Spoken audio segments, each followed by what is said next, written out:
Hey,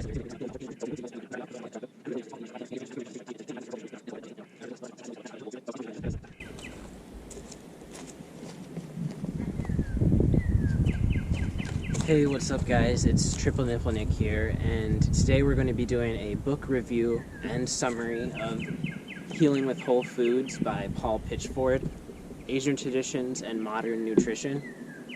So it's going to give you an overview to see if maybe you would want to get this, and I'm going to tell you if I recommend it or not. We're going to start by reading about the author. I've filled this with post-it notes. I don't know if we'll get to all of them, but that's just where I want to go.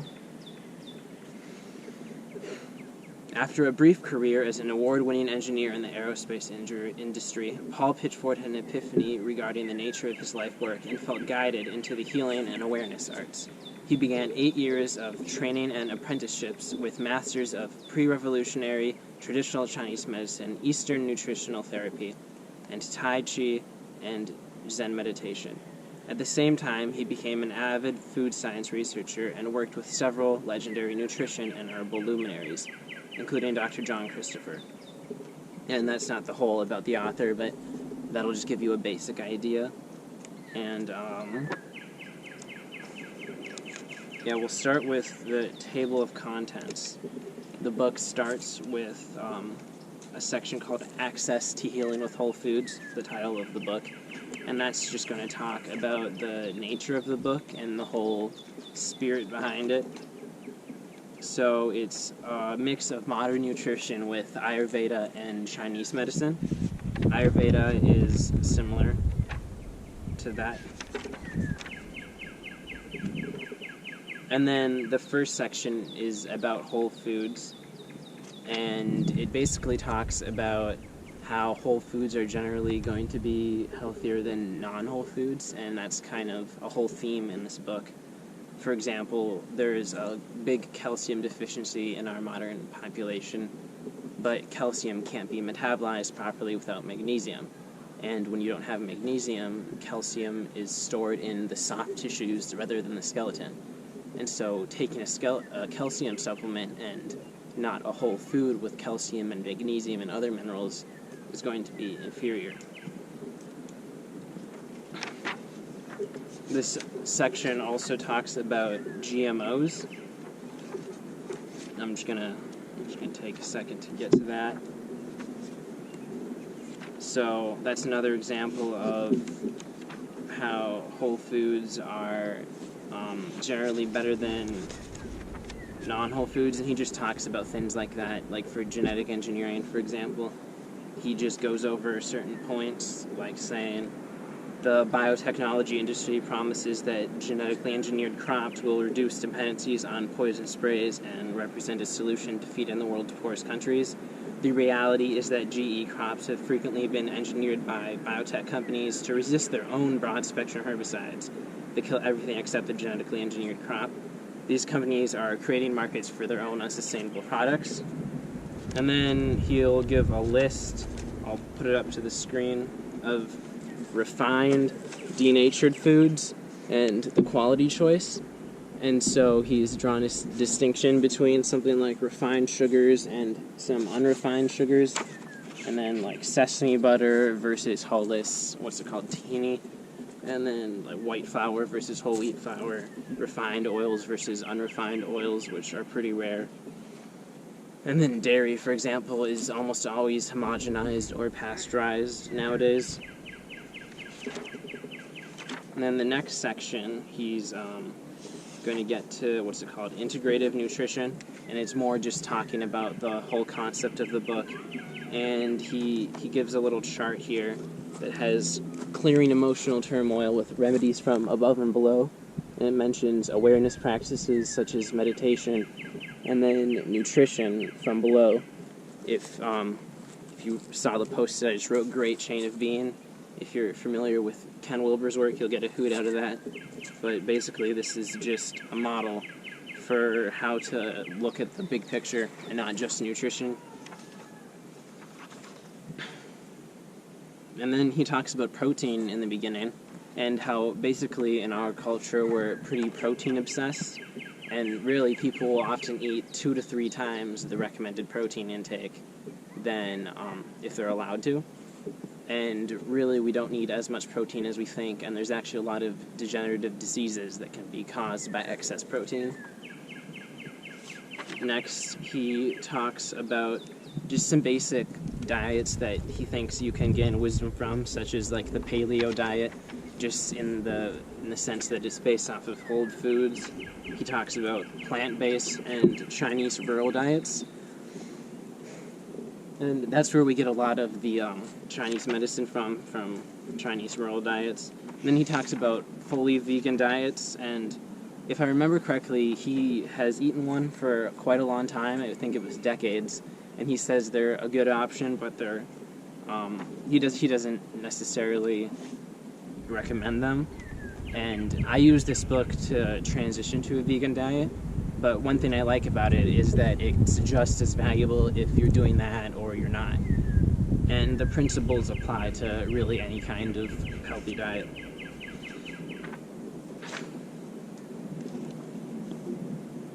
And then he has his integrative nutrition pyramid. Hopefully you can see that there. Oh, sun's out. And that essentially is like the food pyramid, but better. You can see at the bottom there were awareness practices, and then physical activity, and then food is above that, and towards the bottom means more fundamental. And that's about it for the introductory section. Now we're on to the next part, which is the roots of diagnostics and treatment. And from now on, I'm not going to go in depth into every single section, but I'm just going to look at the, chapter titles, and so you can get an idea of what's in here. And the next 50 or so pages are about the 6 yin-yang divisions in Chinese medicine. And so you have things like exterior and interior conditions, like a cold or some kind of chronic condition, and then you have heat and cold, and then heat and cold are properties that can be applied to foods. And so a food can be heating or cooling, and then you can also have overly hot or overly cold conditions in the body. And then beyond that, we have excess and deficiency. And so basically, these are ways of categorizing any kind of disease. And I'm just looking at the summary pages now, but here's an example. You can have deficiencies of one thing, excesses of another. And so basically you're just going to learn about Chinese medicine in that part. And now I think I'm going to take us back to the chapter titles, and we're just going to look at that. And so after that, you're going to go to modern nutrition back again, and we're going to talk about dietary transition. So transitioning from an unhealthy diet to a better one. And he talks about healing reactions, and basically that's a form of detoxification, which can come from toxic metals, radiation, drugs, parasites, mucus, excess weight. He also talks about proportions of food groups, transitioning from a meat-based diet to a plant-based diet. He talks about chlorophyll and foods which counteract toxins in the process of dietary transition. Herbal preparations, those are listed throughout the book for whatever condition he mentions. He almost always brings those up. The next section is water, and he talks about pretty much everything you would want to know: tap water, mountain streams, country wells, recycled water in cities, and then chlorination and fluoridation. If you're wondering whether that's good or not, he sure has an opinion on that. And then filters, purifiers, water consumption, that kind of thing. One thing I learned is that you shouldn't drink water right before or right after a meal, and that aids in digestion, and I've noticed that has a pretty good effect. Protein and vitamin B12. So this is going to cover a lot of things that have to do with eating plant-based diets versus more meat-based diets. And he talks about how B12 is gets into the animal supply and how you can get it in plant supplies. Basically, he mentions like 5 different options for how to get B12 from plants, but none of them are super good, and personally I just end up taking a B12 supplement. After that is more about just different types of protein. He talks about the properties and effects of various meats and fishes and fowl and eggs and that kind of thing. Microalgae, that's really high in protein, and he compares that to meat. He doesn't say that all meats are bad. It's more of like, his opinion is moderation and high quality, and then different meats will have different properties and effects on the body, and can be used medicinally. And then oils and fats, I'm not going to get super into that, but essentially most oils are not good and they're refined, and a couple things like unrefined olive oil, unrefined flax oil can be good. And you want to get enough like DHA, EPA, and so those are omega-3 fatty acids in your food. And then he talks about things like GLA fatty acids. Sweeteners, some options for healthy sweeteners. Salt, the sodium-potassium relationship. If you've heard of the sodium-potassium pump, you know it's important to get a good balance of those. Don't eat too much salt, and he talks about what kind of salt is good. Condiments, caffeine, and spices. After reading this, I stopped drinking coffee and caffeine. I didn't much, but now I do almost never. Yeah, different spices have different effects on the body, and often we just think of them in terms of flavor, but he really goes into depth about how to use them. Vitamins and supplements, and he doesn't talk too much about that, but the basic idea is that they're not coming from a whole food and they should be avoided.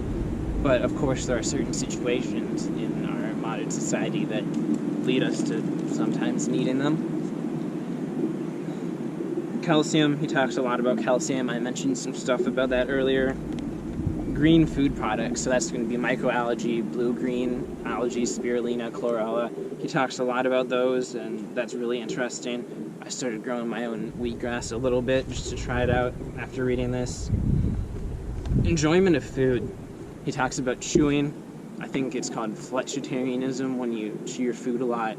And chewing your food is very important. It's an integral part of the digestive process. And then meal scheduling. So he talks about 1 meal a day, 2 meal a day, 3 meal a day schedules.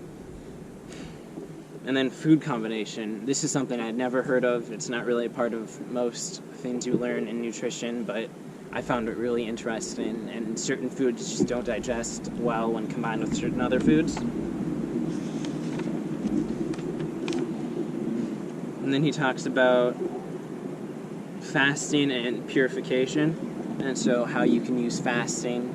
There's many different types of fasts. You can eat one food, you can eat water, you can drink juices, drink water. He talks about food for spiritual practices and retreats, and he mentions that fasting can be a good tool for that. He talks about food for children, and there's a lot about that. If a mother can't breastfeed, what are the best substitutions? How to raise a child on a healthy diet. A lot of important stuff in there, but I don't have a child, so I didn't really get to apply much, but it's always good to know. And then after that is the 5 element and organ systems in Chinese medicine. And so these are basically 5 elements, which are just terms for groups of organs. And this is a method for diagnosing illnesses and treating them. And I'm just going to show you this one graph from here. I'll put it up on the video after, but I'm not licensed to talk about this too much because I didn't really know much about what a liver was before reading this. But basically it's just more traditional Chinese medicine.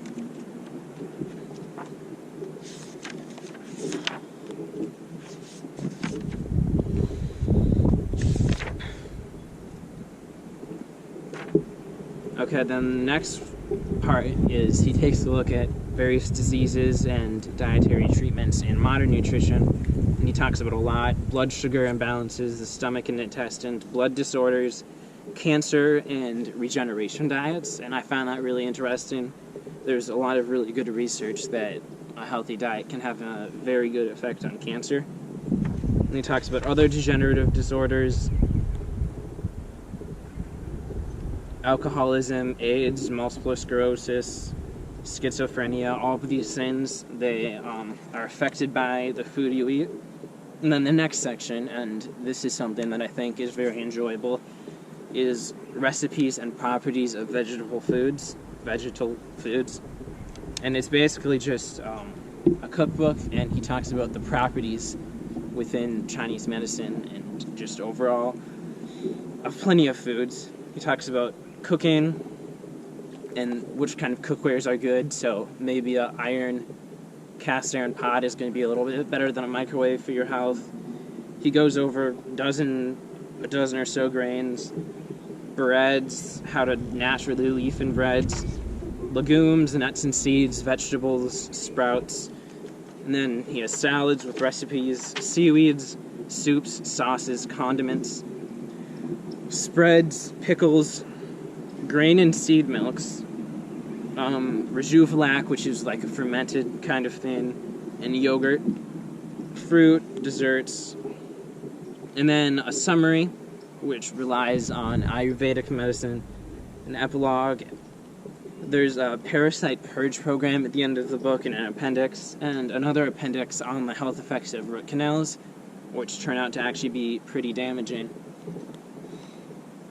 I'm just going to get back here and read the first sentence of the summary. A major unifying theme throughout this book is the relationship of the diet to the vitality of the mind and body. This theme is summarized here in the context of the guiding principles of Ayurveda. And then at the end of the summary, he says, recalling the healing priority discussed earlier, opening and purifying the mind and strengthening the spirit through consistent awareness practices is considered the most efficient way to begin. Thus, with sattva comes the knowledge that food alone is insufficient for a healing and evolution. And so I really like that, although this is an explicitly food-related book, he talks about a whole approach to bettering oneself as a person. And I highly recommend this book. This is the first one I've ever read really on nutrition, but I thought it was really great, and I'll definitely use it for the rest of my life. I'm gonna go back inside now. I'm getting pretty cold and starting to shiver. But thanks for watching. Please subscribe and like the video, leave a comment. Thanks for watching.